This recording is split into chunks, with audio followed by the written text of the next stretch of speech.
weld up some panels. Number one thing to worry about, especially when you're a wee bit inebriated, is you're going to want to worry about safety. If you got an auto dimmer, you're going to want to make sure to check your settings before you want to touch your welder. You know, the number one step to actually getting this process going is to think about all the dust and fumes that fly up. You also want to have a mask on. I don't have mine on, so you can hear me. Fuck that other shit. So that's where we're at for now. It's coming together slowly but surely. We'll get this steering rack completely, or the steering column completely pulled out of here. Get it cleaned up on its base and everything. Make sure, I might even repaint this trim because it's in a decent shape here. Find a way that we can get the inside. This guy had I was told that someone snapped off the original windshield wiper or turn signal lever, and so it came with a replacement, but it didn't fit in there because the original one was broken off inside.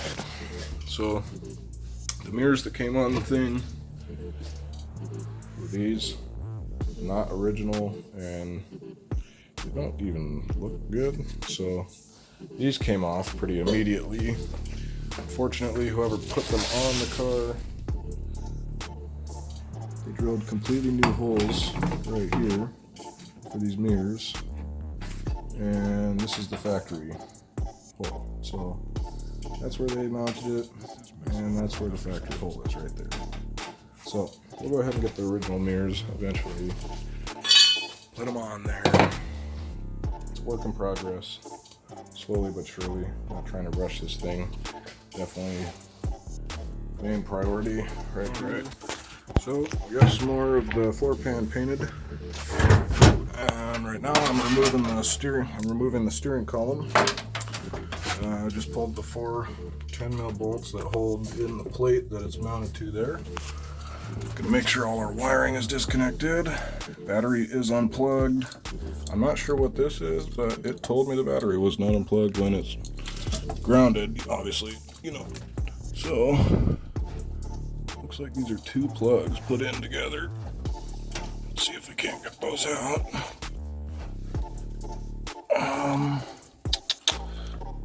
Get this tab to come free. Boom. Okay. So it's kind of a double connector that they throw in there. Got these wires here going into there, just so I can remember later on when I put it back together. I believe that's the last of the wires that we have on this steering column here. So actually we got one more connector right here. And this guy looks like, okay, so looks like we'll pry up on that and pull this connector out. I'll be right back. Alrighty, so just from prying these 2 ends out, I was able to get it unplugged from here. Now our steering column is completely unplugged from anything on the inside of the car. I believe it's pretty freed up. Might have 1 bolt on our linkage. Take a peek in here. Looks like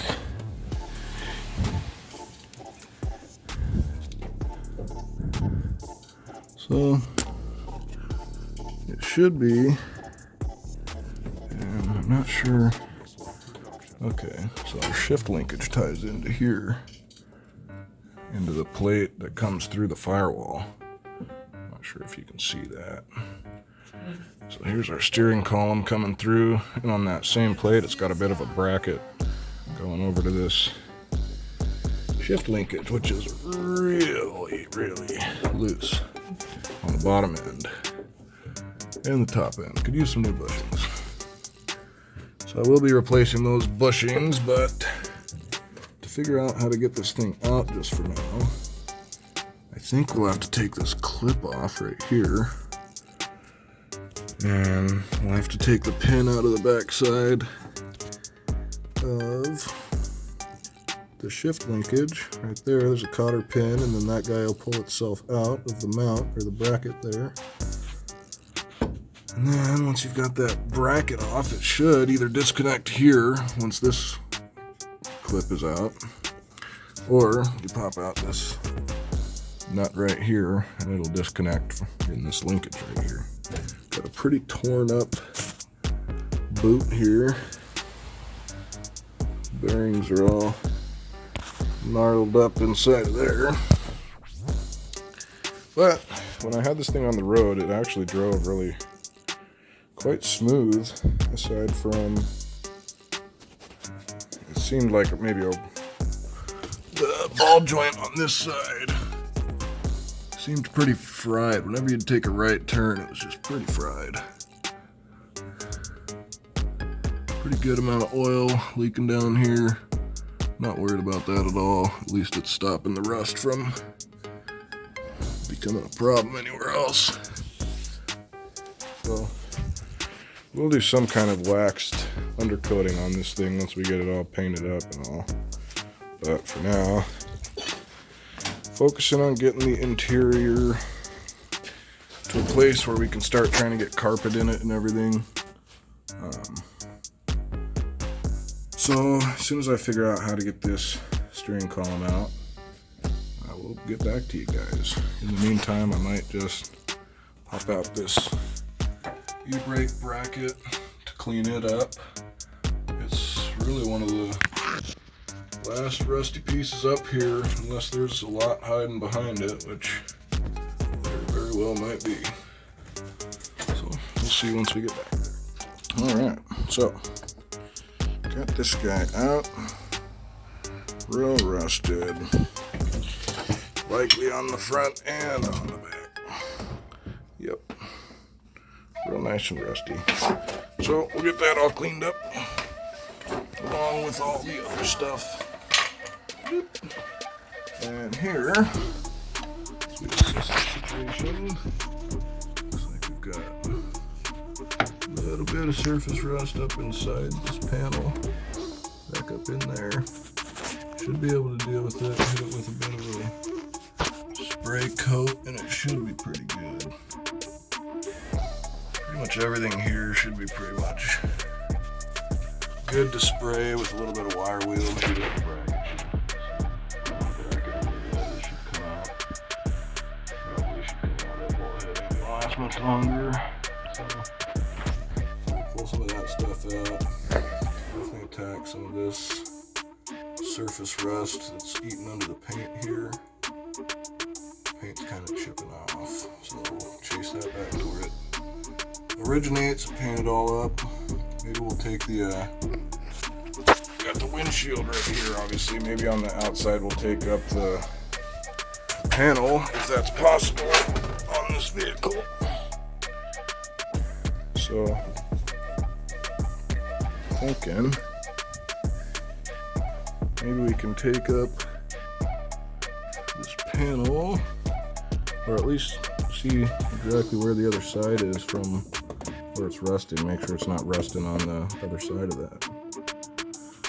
So that would not be good. Might as well take a lot of this stuff down inside the engine bay and repaint it, respray it, at least in black. This fender needs new bolts to actually be bolted in. It is actually fully intact. It's a good fender. On this side we got some cracks through the fender where we'll need to actually be replacing this whole fender. At some point, not a huge priority, more of a priority to get this one off the wheel. It's just kind of, it's not sitting on the wheel, but it's just laying in here. And it holds, this fender, surprisingly enough, actually holds, this guy mounts to it, this booster, what is this? Is this a brake booster? I'm not even sure. Whatever this thing is, it's mounted to the fender. This guy is mounted to the fender. Not a whole lot on this side, but over there you can see the battery, the washer tank, the The whole air box is a whole nother story in itself. Getting that out. So that's where we're at for now.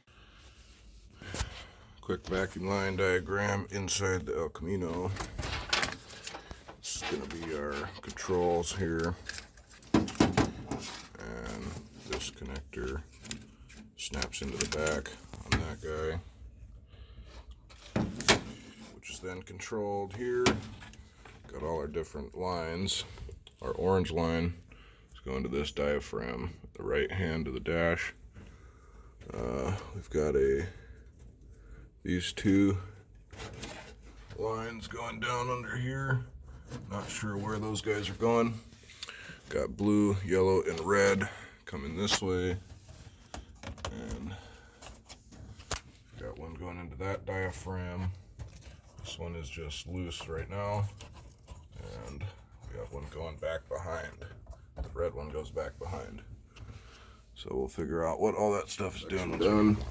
We got the whole dash painted up all throughout. And all the rust is actually pretty much gone from the front here. There's still quite a bit on the outside of the firewall out here. It's really hard to see. It's all covered up by this black kind of paint that's slowly but surely peeling its way off of there.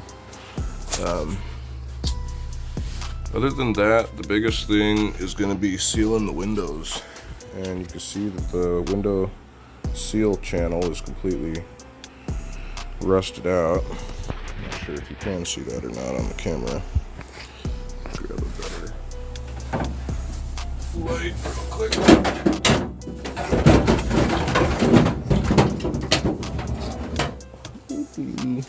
Alright, so you can kind of see in here quite a bit of rust in that window channel. Not able to get some of them screws out to actually pull the thing out, so I think I'll end up drilling that out eventually. Probably not today. I'll probably put this window up and tape the door closed if I need to. For now, on the other side, it's really not too bad. The engine should turn right over once we get the battery plugged back in. So on this other side, you can see same kind of thing, except all the weather stripping is just really chewed up. So we still have, stand by. Alright, so we still have pretty decent weather stripping on the top. So this side should be able to somewhat seal. If we need to, we'll tape it as well. We got temporary mirrors. This is kind of the box of everything in the back here is just kind of what needs to be done before it can run. Seatbelt for the driver's side needs to be put back in. Driver's side mirror. I'd like to be able to put the speedo back in. The headlights switch. Don't care about wipers or anything. But then if we just get most of the brackets back in, it'll be good to drive. Alright. So, I'm going to film a quick update video on this El Camino. It's been a while since I've filmed anything moving houses, so been trying to get the El Camino into a place where it can actually drive to the new place. So, got the steering column pulled. It took me a while to get that through bolt out actually, but I was able to, ended up sticking a piece of wood under the thing and just pounded it out of there. Sticking a nut on it and pounded it out. But anyways, here you'll see, pulled the fuse brick off of the firewall. Real simple, and grind down any of the rust I found. Kind of put a hole through there because it was pretty rusty. And then coated it all with, went back to the rust reformer. Here it's kind of polished because I went to the enamel. It's an acrylic enamel, automotive, indoor, outdoor.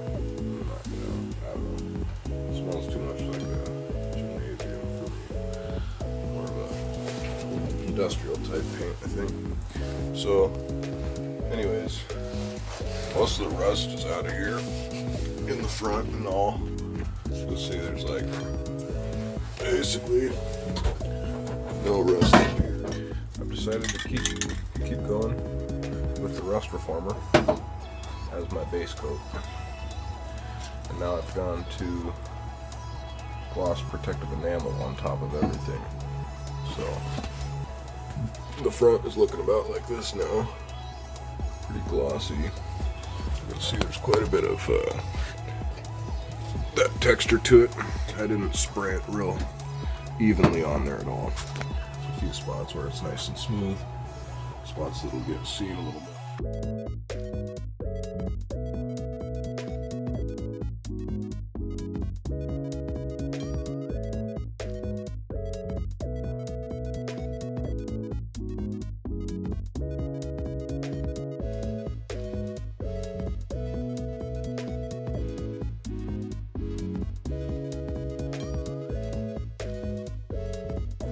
Gonna make a quick video here comparing Rust-Oleum Rust Dissolver.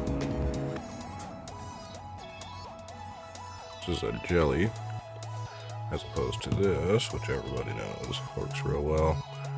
This is just a metal bath. I'll set this whole brake assembly here into it. Has a lot of intricate parts that you can't really access with any kind of scraper, so we got a bit of it broken down. I'll go ahead and open this up and put it on there. We'll compare this stuff on just nuts and bolts in this guy right here. They kind of just say to wipe it all over this, wait 15 minutes, and then rinse it off. So this one you can just leave the part soaking for as long as it takes. These products, well, this product is eco-friendly. Not so sure about this one. I think this one's a bit of a more heavy-duty product.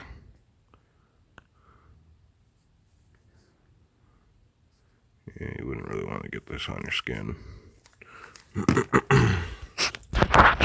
go ahead and start pouring some of this in here.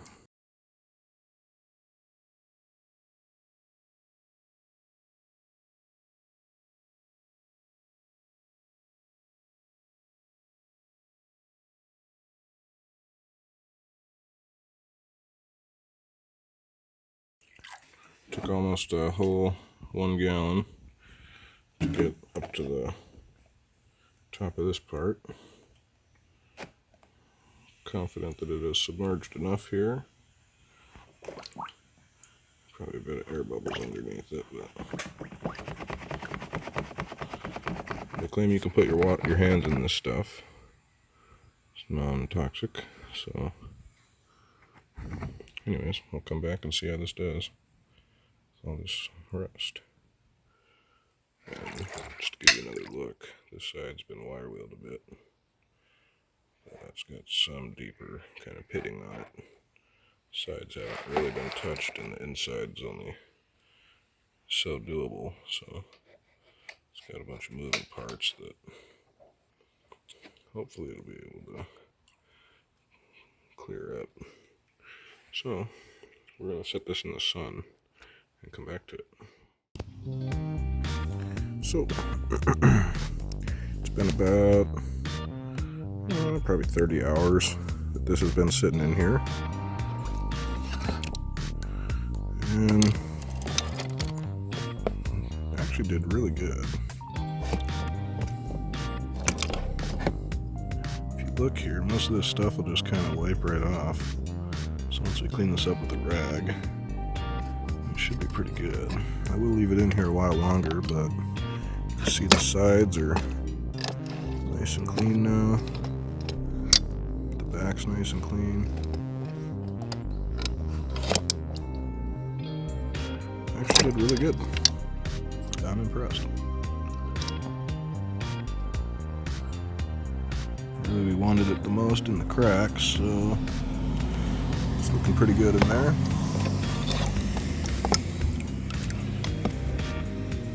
I did toss some little machine screws in here. They are completely rust-free now. The spring I put in there, completely rust-free.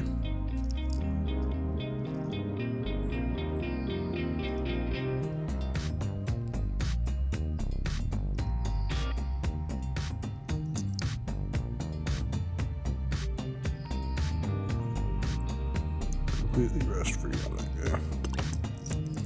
So, I'm impressed. Not bad. Let's see. This is the sensor that we put in here.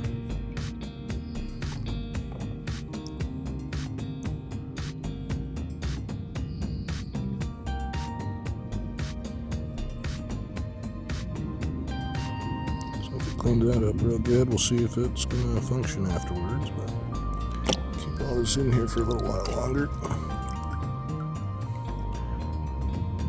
Actually, it did end up taking quite a bit of the blue off of that bolt. Surprising.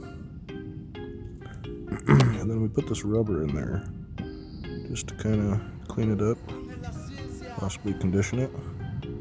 And it's actually looking a lot better now, so cool. Give this some more time in here, let it chill, and we'll come back to it in a bit.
Alrighty, so we got behind the car mostly cleaned up. Basically, we got to clean this up a bit. Wire wheel it and paint it up. And then we got to get these brackets back inside the cab. Hopefully, we can get some of our instrumentation back. Even if it's sitting on the passenger floor, if we could just get it kind of in there so that we can see if we're overheating or anything, hopefully. Also, if we could gauge our speed off the speedo, that'd be nice. So we'll have to reroute that back through there, get our power steering back through here, and then put our fuse block back on the other side of this, and then add our main harness right there, which you can kind of see, not really. And then it'll be time to fire this thing up. You can throw the seat in it. Got the bench seat sitting right here. Just moved all the stuff off of it.